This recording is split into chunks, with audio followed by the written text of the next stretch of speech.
Pensez à vos managers. Où en sommes-nous? Depuis le 17 mars, vous avez fait en sorte de maintenir chacune de vos équipes engagées pour l'entreprise.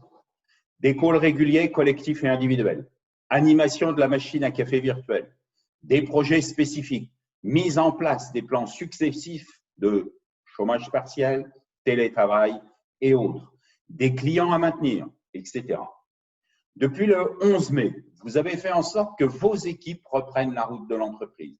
Création de l'ambition 31 octobre. Communication avec chaque membre de vos équipes pour un retour efficace.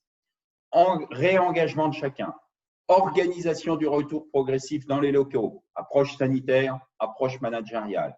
Sortie du chômage partiel, rééquilibrage des temps de travail en télétravail et bien évidemment présentiel, etc. Vous n'avez manqué aucun de ces rendez-vous. L'acteur principal de toutes ces actions, votre équipe managériale. Oui, on entend souvent le terme première ligne pour désigner les personnes qui étaient face à la crise. Votre management, vos patrons d'équipe, chaque patron d'équipe de site, chaque patron de service, chaque patron de filiale était en première ligne pour déployer et maintenir vos différents plans.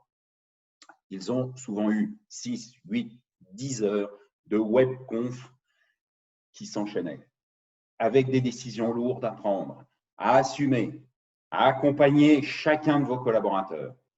Ils ont dû s'adapter rapidement et par 2 fois en quelques semaines. Ils ont assumé ces révolutions de l'entreprise.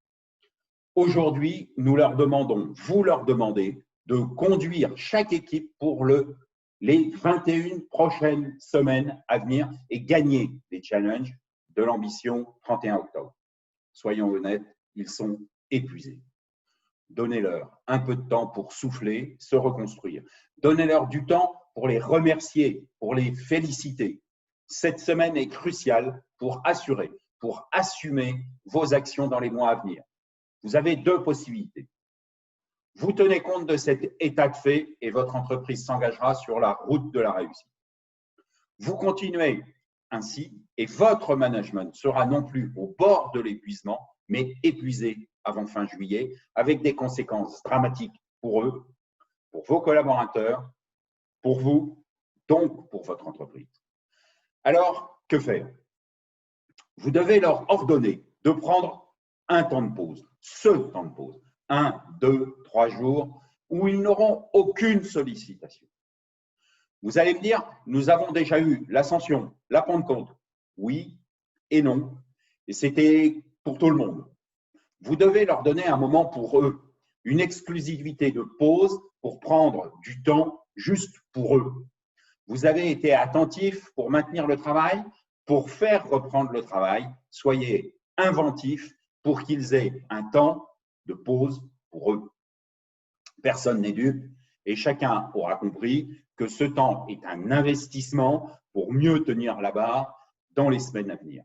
Chacun aura à cœur de prendre ce temps pour faire une pause d'engagement. C'est la pause avant la prochaine course.